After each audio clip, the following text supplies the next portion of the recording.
អនុញ្ញាតគ្រប់នឹងជំរាបសួរដល់ពុកម៉ែបងប្អូនទាំងអស់បាទថ្ងៃនេះខ្ញុំបាទគូសារ៉ាត់មានកូនត្រាក់ទ័រឆ្នៃរបស់ស្នាដៃគុណខ្មែរយើងបង្ហាញពុកម៉ែបងប្អូនបាទ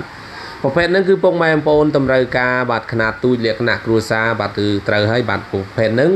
គឺយើងពពាក់ទៅដោយម៉ាស៊ីន15សេសម៉ាស៊ីនយ៉ាន់ម៉ាបងប្អូនយើងពពាក់កង់ដែកខាងក្រៅដើម្បីពេលចុះផុងចុះអីគឺយើងមានកង់ដែកស្រាប់អត់ចាំបាច់ព្រួយបារម្ភទេបាទបងប្អូនប្រភេទនេះគឺយើងពពាក់ប៉ងមួយបាទបងប្អូនប៉ងមួយផាល4សន្លឹកបាទប្រភេទផាល4សន្លឹកបាទហើយប្រភេទកូនត្រាក់ទ័រនេះគឺយើងពពាក់ដោយដុំដេហើយនឹងមានជាប្រភេទភ្លើងបើយើងនិយាយចំទៅគឺ full បាទ full ហ្នឹងគឺមកចប់បាទគឺមានមកចប់បាទមានពជាប៉ែលជាផាលមុខក្រោយហើយនឹងភ្លើងចកោតភ្លើងអីពេលយើងផ្សាយម៉ាស៊ីនឆែកទៅគឺចកោតវាធូរដូចឡានបាទបងប្អូនហើយយើងពពាក់កង់ដែកពេលឲ្យមកជុំបាទបងប្អូន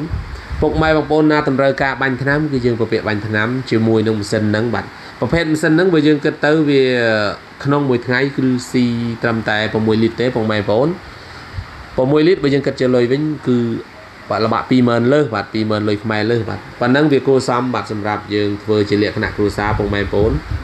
បាទពុកម៉ែបងប្អូនណាតម្រូវការអាចតាក់ទងមកកំងបានបាទឬក៏សាកសួរបានបាទ